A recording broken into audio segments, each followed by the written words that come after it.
Every week, we sit here in the studio and Chrissy puts up with my crap and we talk about business subjects. I always say we start the episode with me saying something stupid. You usually laugh about that. You give me a similar look to that. Some theme music comes on, and this week we're going to talk about consistency. Oh. Surprise! Big surprise. It's going to be really consistent. Stay tuned. She's the CEO. He's the marketing and operations guy.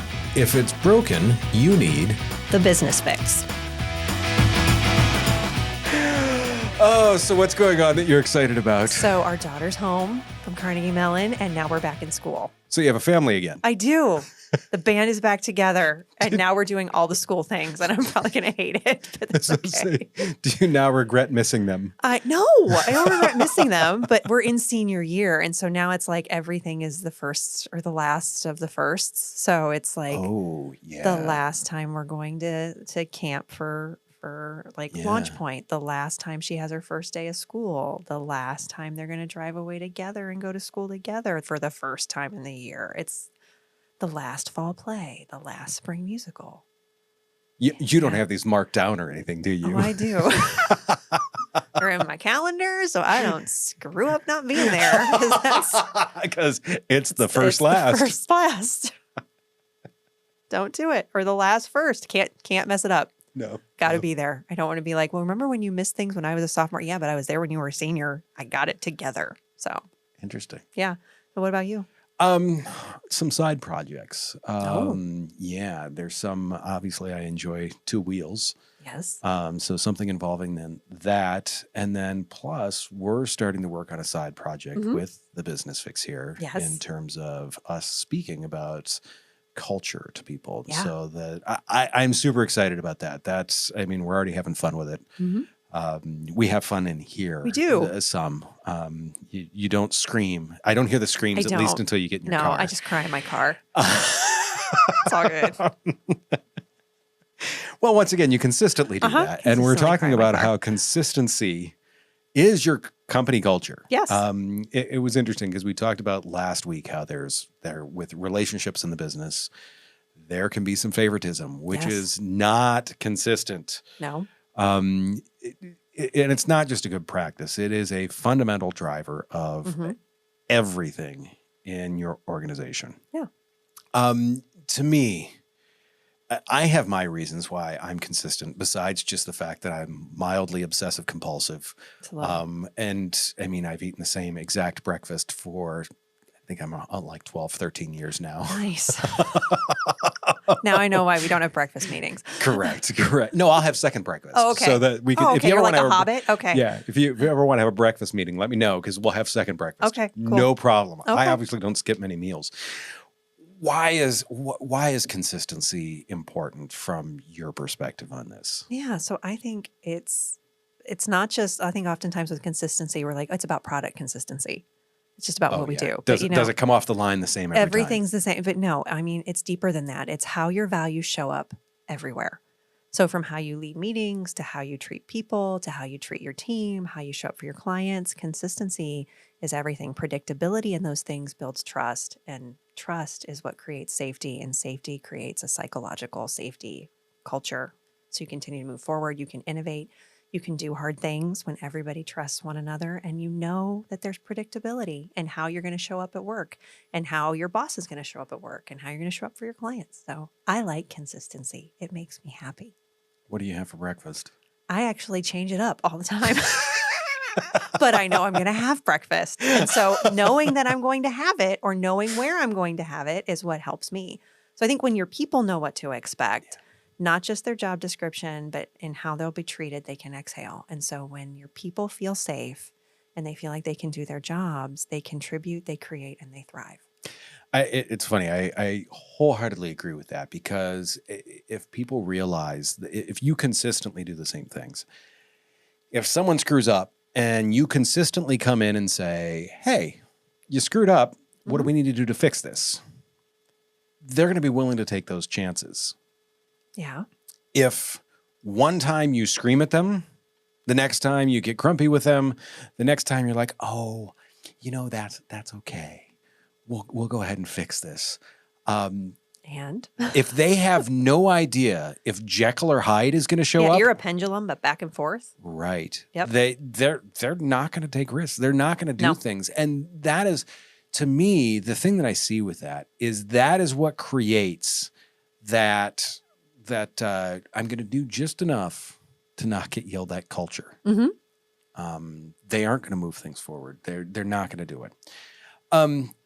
You get to watch this a lot because I was every episode when I say you get to do this a lot, you're like, I do.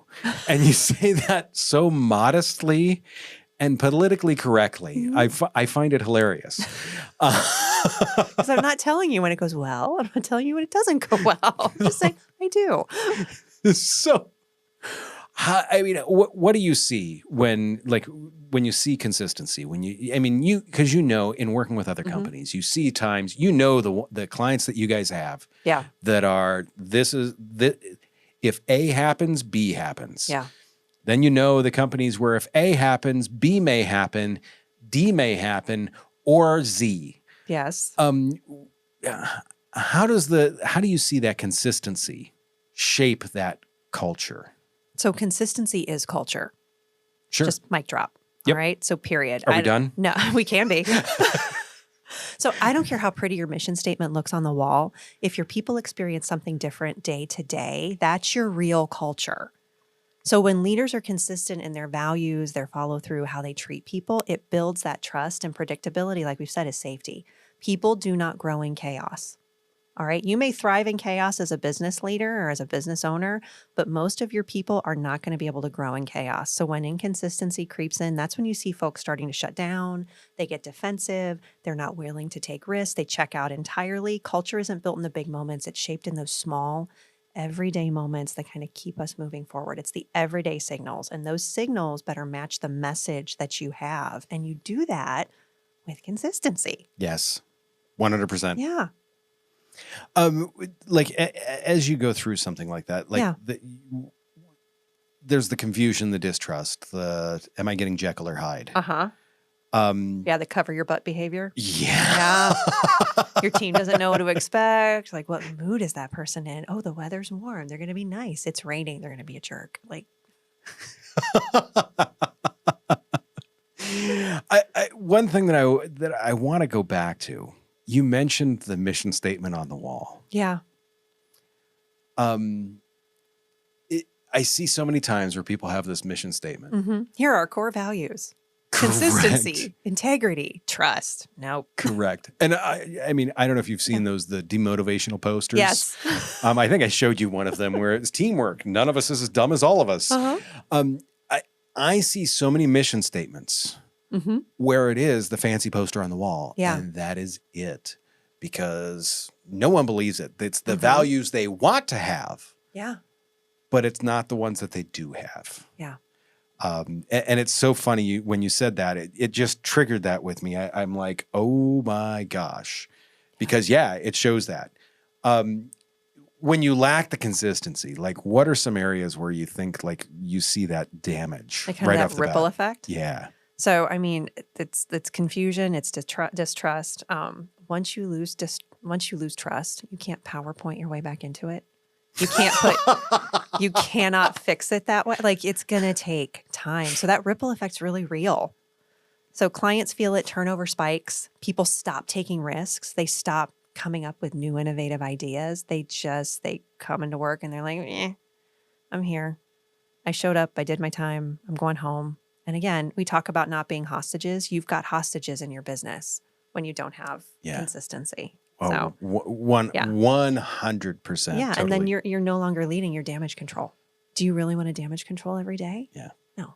You're not leading, you're managing the fires. Mhm.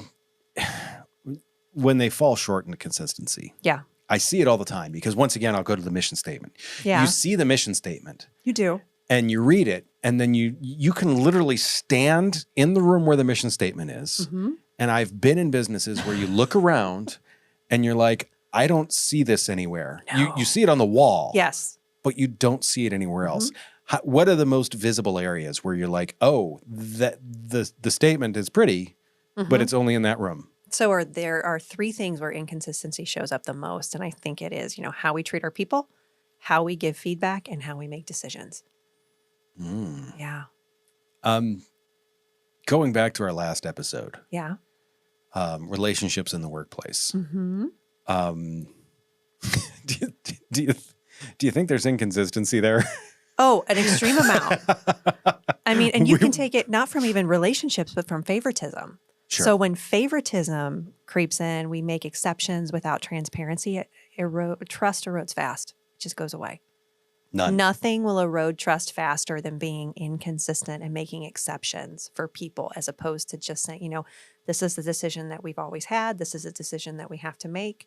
I don't like it, but it is what it is. So if you start making exceptions for people, especially if they're toxic or because you're afraid to have a conversation with someone who's toxic, that's a problem. That's not consistency.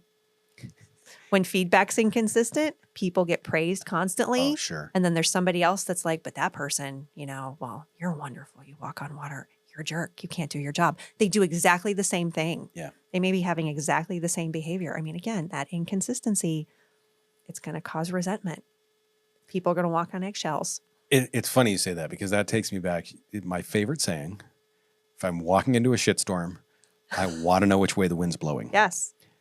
And even if you screwed something up, if you know where to hold your umbrella, you can get through the storm. If it's inconsistent, you are now in the poop tornado. Yes. Yes. And if you want to kill initiative, have inconsistent decision making. Oh, 100%. Yeah. Keep shifting the goalposts so people don't know where they're supposed to be or what targets they're supposed to hit. That damages low engagement, internal silos. You get a culture of I am my own captain because I can't figure out which way the wind's blowing, so I'm just going to blow this way. That's a problem. We've talked about some of the negatives with that. Employee development, employee feedback. Yeah. How does being consistent there help? Because, I mean, we realize that this can be the thing that kneecaps your entire business if you're inconsistent. Rather than doing something just because bad things happen, what are the good things that can happen when you are consistent? So consistency, especially in employee development, is a long game. Yes. It's not a short runway. And it is saying to your employees, we see you, we've invested in you, and we're playing the long game with you. We want you to be here in our organization and continue to grow. And when you do that and you're consistent, it builds loyalty, it builds motivation. It also normalizes that growth. And so what I would also tell you in consistency is there are going to be times where people screw up. They're going to make mistakes. And so it includes enabling that person to feel empowered, even when they make a mistake, that you know that you can grow. It's like, let's give feedback that's regular, balanced, safe to receive. So when people get it, they're not fearing it. If they know it's coming, they seek it out. And I think that's really important, especially with employee development, especially when we're looking at things in an organization that require innovation. Because oftentimes with innovation, there is a component of failure. Almost always with innovation, there's a component of failure. If there's not, you aren't innovating. Exactly. And so it's really important that you create that safe space for them. And I mean, there's been a lot of connotations around safe spaces. But Just about to say, do we need to set up the crying lounge? No, it's not about the crying couch. It's not about the corner to just it's not about the self-care corner, whatever. It's really about, making sure that development is for everyone. It's not for the chosen few. Feedback is for everyone, empowering them to make decisions, empowering them to also understand that it is okay, that things are not always going to work out. Failure is a part of the process. I mean, sometimes we talk about first attempt in learning, making sure that we do it fast, like let's fail fast. So it's really important. It's how the organization breathes. Consistency and feedback gets the team to level up together. Yeah, no, I like that fail piece, because to me, I always try and approach it when someone fails. I'm like, okay, what do we need to do to fix this? Yeah. They know they screwed up. I don't need to tell them. No. No, they don't. When they come to you with this, right, you're like, Don't know what I did. right. When you approach them with, how do you make them feel safe? Like you said, there's the couch. We're not putting a couch in the studio for people. No. We're not putting the safe space couch in the studio. No, it's not big enough. No, it's really not. We did a nice job of making the room look decent sized in here, but it's cozy. So how do you give them that safe space? For the employees, I mean, it's a step. I mean, part of it too is you've got to acknowledge that you've got inconsistent practices potentially. And so it's like, how do we make them consistent? So that's the first part. And reminding yourself that consistency is culture, it's leadership. So first, it's really important to listen. I would have you listen to your employees. You can't fix what you won't face. So asking employees what's working. When we go into an organization, that's the first thing that we're asking. You know, we're asking the business leader, we're asking their team members, what's working, what's not working, and where do they feel like they're getting mixed messages? Because that can sometimes be a big issue in helping us address where's the breakdown. And the next thing, as someone who's a perfectionist and wants to do all the things all at once, this is the challenge. I think you might have some of these challenges too, is picking one area to fix first. One. Because that helps. I want more. No, you got to pick one. Ouch. Because that's what helps you with consistency. So maybe it's how feedback happens. Maybe it's how team meetings are run. Maybe you should listen to a couple more podcasts of the Business Fix so you can get some of these one solution things. So creating a rhythm, creating expectations gives you follow through, and it gives you the cadence to be able to move forward with consistency. And last thing I would remind leadership is that consistency isn't about perfection. As a recovering perfectionist, it's important. Consistency isn't about perfection, it's about integrity. So when you mess up, own it. That builds more trust than pretending you didn't. To go back, Uh-huh. you said listen. Yes. And to me, there's two pieces to that. Mm-hmm. First off, you get their feedback. Yeah. The other thing that I have found, when I am listening, it is much more difficult to stick my foot in my mouth. When you're listening to someone else, you're processing. Yes. You're taking that time to be like, how did I handle this last time? Instead of going with this emotional gut reaction. Mm-hmm. It buys you that time in order to look at that. Yes. And if you're a chronic interrupter of not being able to listen effectively, take notes. Just write it down. That may distract you enough to be able to sit there and listen. Because oftentimes what I'm noticing with newer managers is it becomes this defensive posture. 100%. So if the employee starts to say, well, I want it there, because there's going to be a reply. It should be a dialogue. And if you don't have the ability to listen as a manager when somebody is giving you feedback that you may not agree with, you need to take notes. Do something so that you can show that you are paying attention. I will tell you, there are times where emotionally you may go up and down as a manager when you're giving feedback, especially if somebody's looking at you going, nuh-uh, I don't do that, but you do. And you're like, it's not a debate. We can have a discussion, but just kind of walk through the process. Right. Make sure that you understand what the person is saying, because oftentimes the emotion of what you hear isn't the text of what was said to you. I totally agree. Totally agree. Mm-hmm. Can you innovate? Can you actually innovate if there's not trust there? Nope. I was about to say, I'm Nope. a hard no on this one. No, too. it's like trying to build a trampoline on quicksand. You like that? You're taking my analogy job away from me. I know, I'm trying. I feel I'm upset. I know, I'm taking away your consistency. Next week is just going to be Chrissy by herself because she no longer needs me on the show. Not true. No, I wholeheartedly agree with that. Yeah. It really is. Yeah. I mean, you've got to be able to, and people know what won't change. Like your values are not changing, your integrity isn't changing, your support isn't changing. They are freer to explore. So if you do not have consistency, you're not going to get the innovation that you need. I mean, safety is born from consistent leadership, not chaotic inspiration. Correct. Mm-hmm. Yeah. That's why so many visionaries have a difficult time in those leadership roles. Yeah. So I've got some operations perspective questions for you. So let me buckle up. Seriously, because it's been that kind of day. Yes, it has. How does consistency in processes and procedures directly impact efficiency? It's funny. I look at like restaurants are a great example of this because we see this. Yeah. Look at McDonald's, look at Chipotle. You walk in there and you're going to have a different experience because there's different people working there. Yeah. But 90 to 95% of that experience is identical. Mm-hmm. in those places because there's operational consistency from one to the next to the next. Yes. The person that trained those people got trained by one person. Yeah.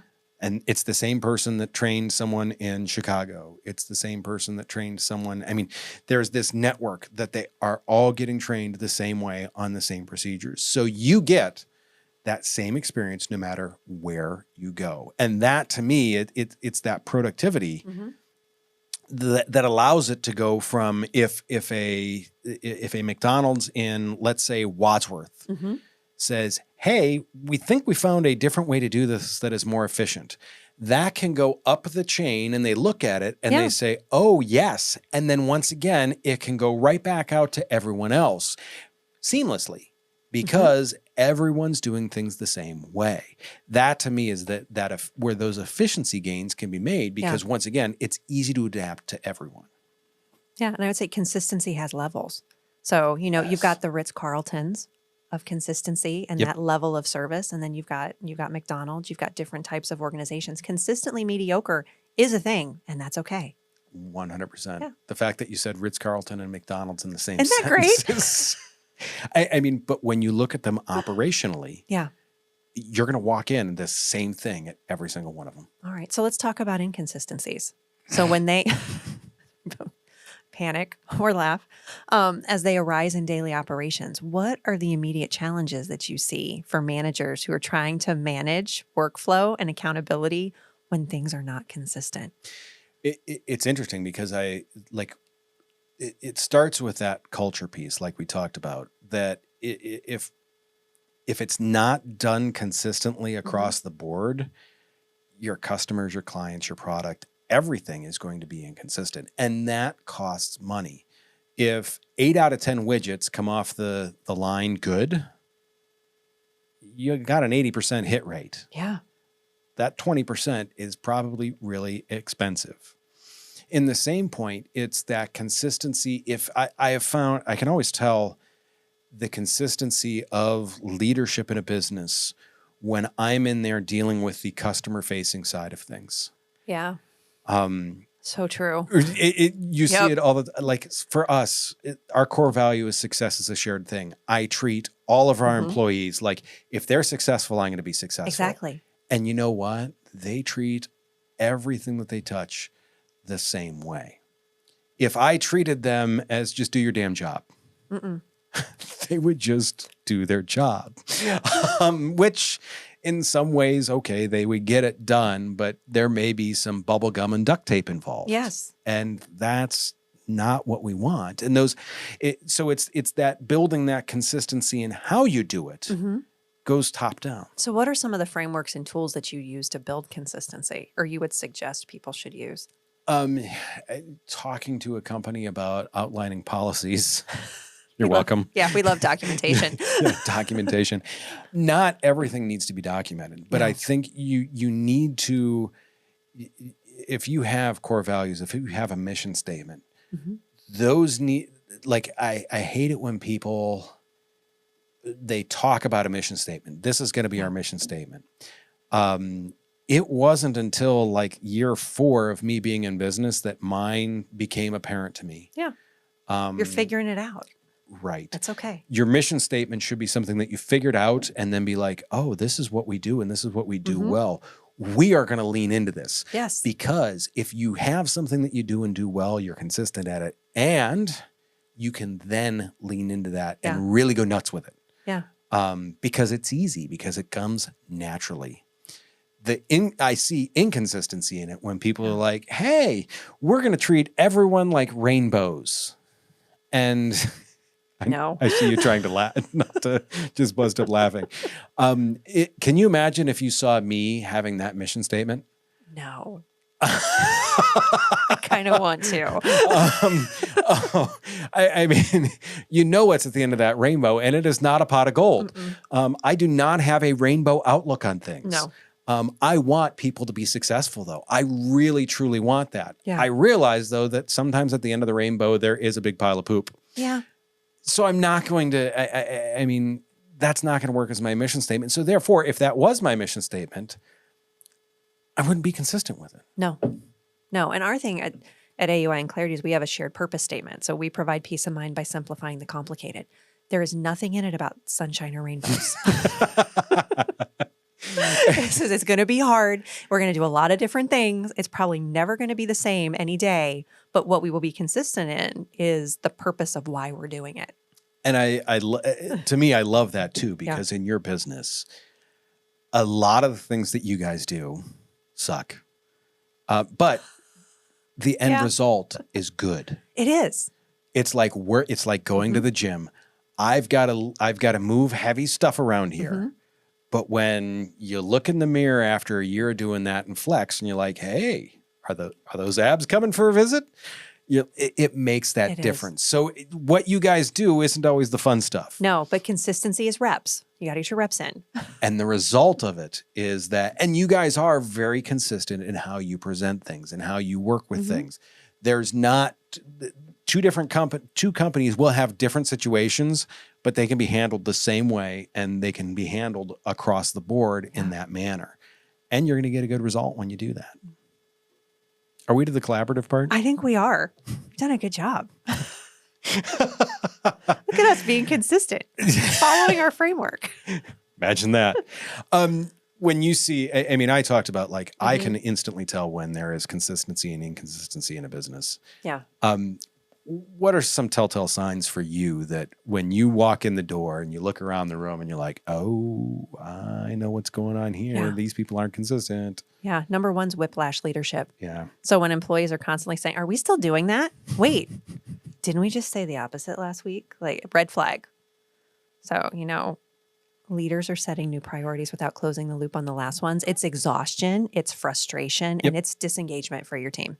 I've seen that. And the other thing that I've seen too is I worked with an owner that, I mean, 1 week it's one thing and the next thing it's something totally different. And I mean, it was a whipsaw effect. And did they explain what was going on? No. It was just, this is what I said. And you're like, okay, if I'm managing a large group of people and I have no idea what direction we're supposed to be going. Yeah. Unequal accountability. That's another one. Oh, gosh. So, yes. always say culture lives in how we enforce the unspoken rules. It's not the same for everyone. It's chaos in disguise. And I've seen that too. I remember there was one person that could do no wrong. We used to joke that person had photos of the owner in a compromising position because we're like, there's something there. Just because it was so inconsistent. Yeah.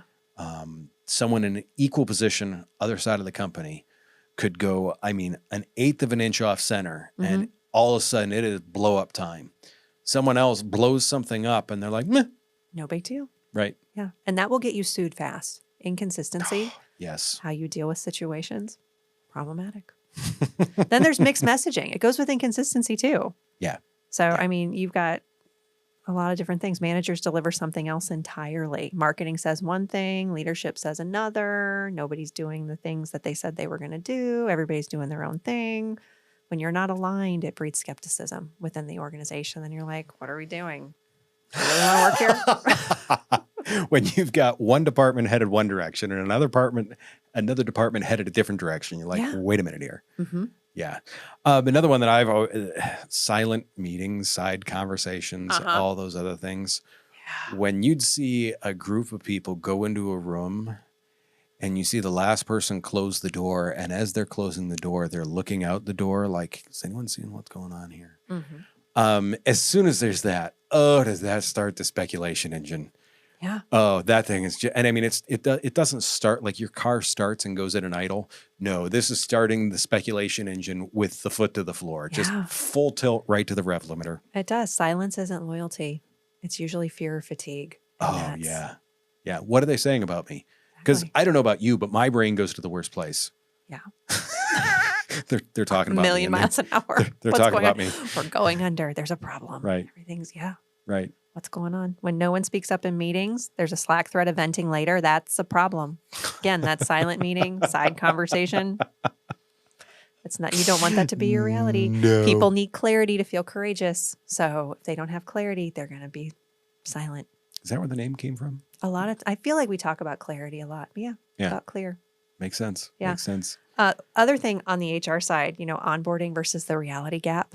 So when new hires walk in and what they were told in the interview doesn't match what they were sold, they don't feel supported. They I've been there. disengage. Yeah. They leave. Like when people are like, yeah, we have a problem. People don't come back after lunch. I'm like, really? How do you interview them? What do you tell them about what their day is going to look like? And then they come in and it's nothing like they expected.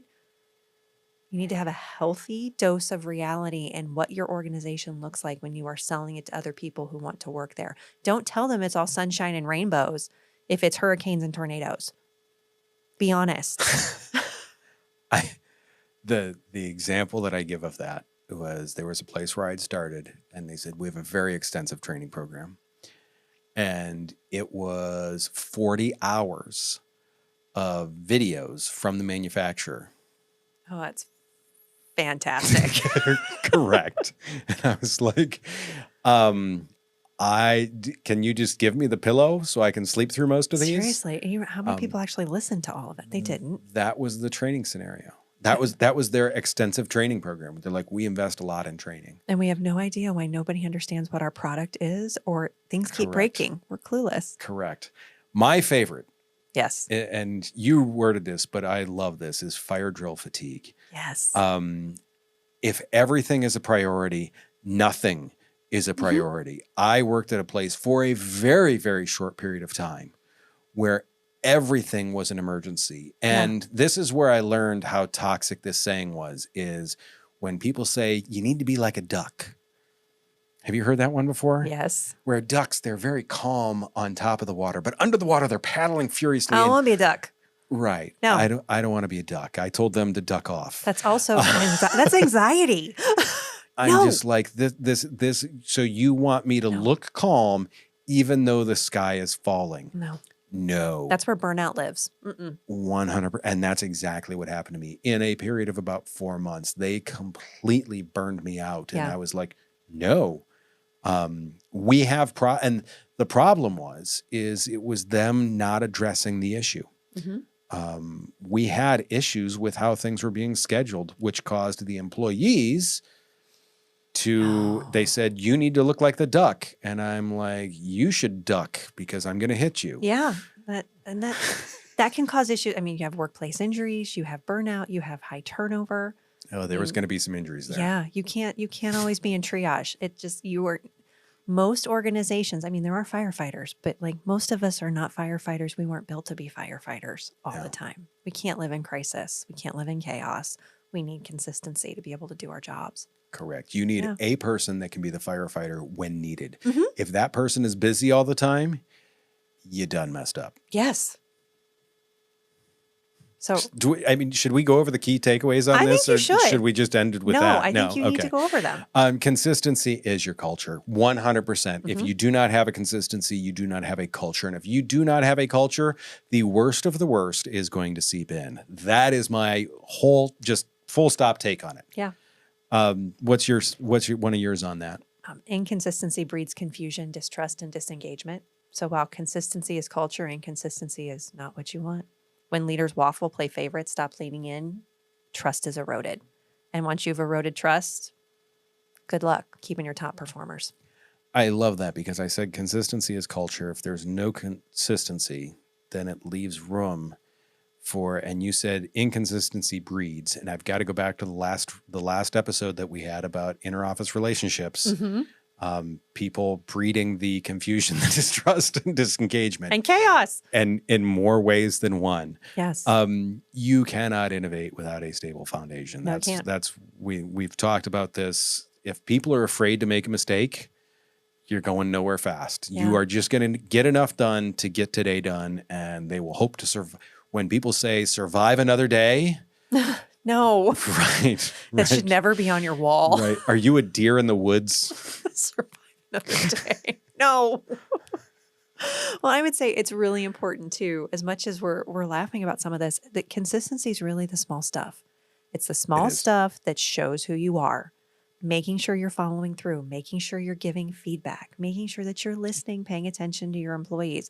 And every inconsistency, while you're showing up in the small stuff, the inconsistencies in the small stuff sends a message. Yep. To me, if you consistently, and that sends a message piece, if you you may not have contact with your customers. Mm-hmm. If you consistently treat your employees well, guess what they're going to do for your customers? Absolutely. They are going to treat them well. Yeah. If you consistently or even inconsistently treat your employees like bags of dirt, guess what? Exactly. They're paying attention. I think sometimes as business leaders, you think, oh, they're not paying. They just want to be here. They want to make their paycheck. They want to go home. No, they're paying attention to how they're treated. Yep. And they're going to treat other people that way. How do we make this actionable? How do we make it? Oh, it's easy. So we're going to audit our message versus reality. So we're going to look at, asking ourselves and our team, what do we value? Why do we value showing up here? Why do we come to work every day? How do we need to lead, hire, promote, communicate? So there's that. It should not include rainbows. No. And we talked about this. You If it audit. does, you screwed up. Yes. The what's working, what's not working. We talked about that earlier. The next one, of course, is pick one place to be rock solid. Pick one thing to start with. Yes. Because you cannot be consistent in all things to start when everything's in chaos. So choose the area and give feedback. And the second time that I would say, I'm sure you've got some other ones too, is like creating those leadership checkpoints, holding space with your leadership team and asking them, are we aligned? Because getting people on the same page and creating that consistency takes time. And it's probably going to be repeated over time because we talk about, individuals have to hear a message 10 times before they get it. So when you're on time 5 and you're frustrated, you have to remind yourself, okay, I've got 5 more times to tell this person before they get it. And if they get it before 10, they're a really fast learner. Expect to repeat it at least 10 times. The fact that you said consistency takes time brings up the funny thing to me is so many people are like, I treated my employees good today. And, Today? Right. No. But they're not, they're like, why didn't they treat, why weren't they different? Yeah. Why were they special today? Right. What did they do right? Well, and to me, it's no. I treated them well today. Why aren't they respecting that? Because you've treated them terribly for 5 years. Treat them really well for one day does not make up for that. No. And people whisper expectations. Yes. It's like we don't tell people what we want. We're not going to be explicit about it. You got to say it out loud. And then after you say what the expectations are, you better model what you mandate. Yes. So you can't ask your team to do things if you're not doing them yourself. I expect everybody to be here on time. Shows up at lunchtime every day. Don't be a jerk. Show up. Follow through. You've got to own it. And you've got to own it when nobody else wants to own it. You've got to be that person. You've got to start the trend. If you write something in your company about inter-office relationships, you better freaking follow it. Don't go to a Coldplay concert. No. Yeah, I'm still stuck on that. No. What's the first thing? Yeah. If someone's going to walk out into their shop, their office, whatever, Mm-hmm. what is the one thing that they should look for right off the bat if they think there's some inconsistency? Listen for silence. How do you mean that? So if your team's gone silent, no questions, no pushback, no engagement, they're not giving you any feedback. That is your first clue that something is off. So it's not always loud when consistency breaks down. Sometimes it shows up as withdrawal. So really, to me, if you don't hear anything from your people, you're not consistent because they don't know how to react. Interesting. Mm-hmm. So when people spend more time guessing the rules than doing the work, that's culture and chaos. So now I've got a question for you. Mm-hmm. All right. Can a business be too consistent? Yeah. I would say yes and no. Is you want to make sure that you are very, very consistent, but you want to be, I guess I would say, flexible enough to react to things. And the thing is I guess I would say, too many people look at it like we have this situation and we're going to handle it this way. Mm-hmm. It doesn't always work with that. It's I guess I would say it's the manner in which you're going to handle things. Yes. If someone screws up and you say, okay, how do we fix this? If someone screws up in a different way, you're still going to approach this from a, how do we fix this mentality? Mm-hmm. How you handle that each time needs to be probably different because every situation is different. And if it's not different, you probably have the wrong person doing the wrong job if they screw up the same way each time. But so to me, to have that flexibility to react differently and handle each problem as an individual, but your reaction should be the same. Your reaction is what needs to be consistent. It can't be arms in the air, blah, blah, blah, blah, blah, blah, blah, you blah, blah, blah, blah. It needs to be, okay, how do we handle this? Yes. Don't be too rigid. No, don't be the 2x4. No, or too legalistic about it too. Sometimes it's not a religion, it's management. It's okay. Be flexible. But make sure your attitude Yes. is consistent. That is the thing that I want to get to, is if you're going to handle this each time as a jerk, at least they know what they're going to No, get. you're so right. If they're going to once again, it's walking into the shitstorm. If they know that this is going to come out of the east at 90 miles an hour, They're prepared. they're prepared to know it's going to come out of the east at 90 miles an hour. Don't make it come out of the west at 30. Yeah. Yeah. People will stay in a consistently bad environment too. They will. They know what to expect. They know what to expect. They know what to expect. That once again, that umbrella, they know which way to point the umbrella. That being said, thank you again. This always enlightening, and it's one of those things where whenever I walk out of the episodes, we both have good insights on stuff, but sometimes I feel like you're talking to me like, you need to look at this.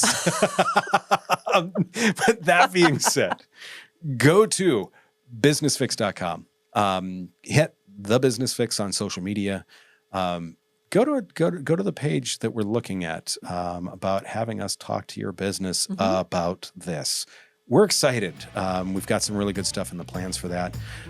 Next week, we are going to talk about managing emotions in the workplace. We are. Yeah. Okay. That's because I'm going to cry now.